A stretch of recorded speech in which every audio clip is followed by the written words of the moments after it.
Siapa sangka Dita Karang, gadis yang kini sukses menjadi salah satu personil girl band Secret Number, pernah mengalami jatuh bangun dalam mengikuti audisi. Dita pernah mengikuti audisi dari bermain peran dan gagal hingga akhirnya bisa masuk menjadi salah satu personil girl group Korea Selatan.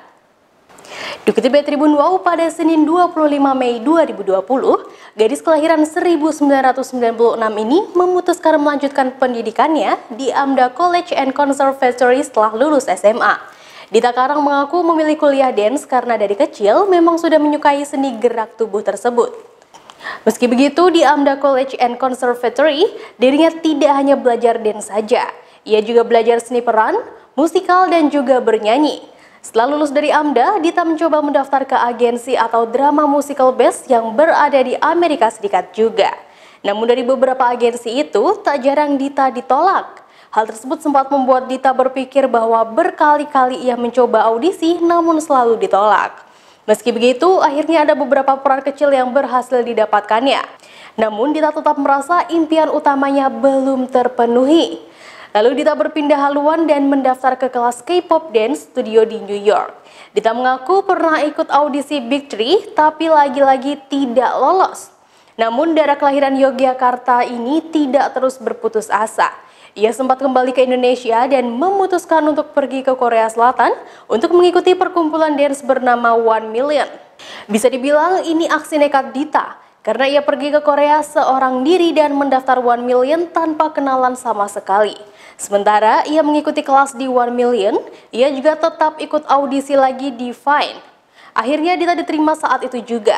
Setelahnya, ia mulai menjadi trainee Fine Entertainment dan belajar bahasa Korea setiap hari. Sampai akhirnya debut pada 19 Mei 2020 setelah Dita menjadi trainee selama hampir 2 tahun lamanya.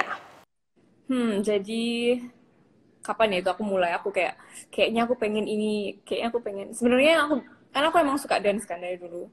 Nggak Ya. kepikiran kayak Dulu memang cita-citanya itu, Dit. Mungkin boleh diceritain dulu tuh. Awalnya dulunya kamu maunya cita-cita ya. kemana tuh, Dit? Ya, Kak. Mulai kepikiran kayak wah kayaknya I have to do this for the rest of my life gitu kan. Itu Aha. mungkin kira-kira SMA. Karena SMA kan habis SMA kan harus kuliah kan. Jadi kan aku harus decide gitu, aku maunya apa gitu kan. Jadi Mau SMA kuliah itu apa? aku mulai mikir kayaknya dance, bukan cuma dance sih, tapi kayak apa ya, performing gitu loh. Performing in general tau, Oke. kayak setiap aku perform tuh aku kayak ada adrenaline rush gitu kan ya, tapi yang aku seneng banget gitu loh, yang kayak nggak bisa Ya. diganti nama apapun. Jadi kayak kalau abis turun panggung tuh kayak rasanya tuh kayak the best feeling ever Iya, gitu iya. kan. Jadi kayak wah Kayak kayaknya natural high gitu. mm, mm, mm, mm. kayaknya kayak I want to do this for the rest of my life gitu, kayak for my career lah paling nggak gitu. Itu SMA. Terus? Tapi dari SD aku emang udah suka kayak balet gitu-gitu kan, ikut, dan aku yang minta gitu loh sama mama, kayak aku yang minta sama mama sama Aji sama orang tua aku gitu, kayak boleh nggak les ini, boleh nggak les ini gitu kan.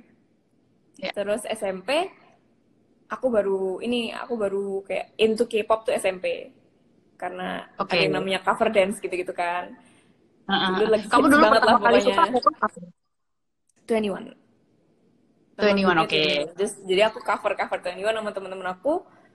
Terus ikut lomba gini-gini kan. Terus aku mulai to get the taste of kayak ini, kalau aku K-pop kayak gini nih feelingnya gitu kan, karena lagunya segala macam gitu kan, kostum-kostumnya juga. Terus habis itu kayak asik juga ya. Aku udah di SMP itu aku kayak oke, I'm into K-pop lah. Udah sampai Oke. situ. Tapi kayak aku nggak pernah kepikiran aku kayak tujuanku adalah K-pop idol gitu. Aku nggak pernah sebenarnya. Oke. Cuma Terus.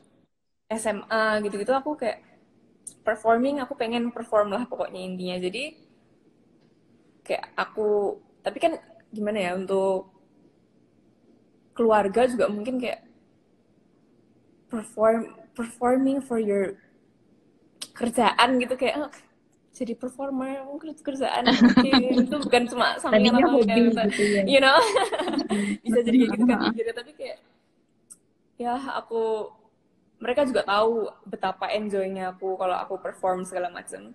Jadi aku kayak oke, aku harus ngomong nih. Aku ini kan this is my life gitu kan. Jadi kayak oke, aku harus ngomong.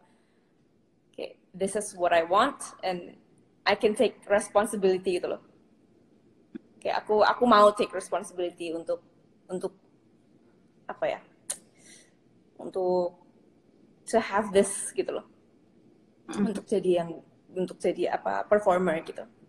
Jadi bener-bener aku ngobrol sama orang tua akhirnya, dan nggak cuma itu juga, kayak aku nyari lah pokoknya gimana caranya biar bisa dapat beasiswa lah, apalah pokoknya gimana caranya biar lancar lah jalannya biar dibolehin gitu kan.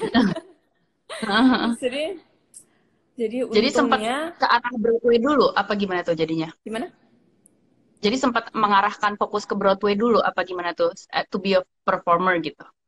To be a performer waktu itu aku daftarnya juga nggak cuma sekolah Broadway kok. Jadi kayak karena aku base-nya dance kan, jadi aku daftarnya di sekolah di AMDA itu, dia musical school tapi ada jurusan dance gitu. Jadi dance theater namanya. Jadi kamu ke AMDA dulu. AMDA aku jurusan. Aku ada beberapa sekolah tapi yang emang aku yang paling pengen AMDA kan. Jadi waktu itu keterima aku langsung. Sekian informasi dari Tribunnews Update. Jangan lupa saksikan informasi terupdate lainnya hanya di tribunnews.com. Terima kasih sudah nonton. Jangan lupa like, subscribe, dan share ya.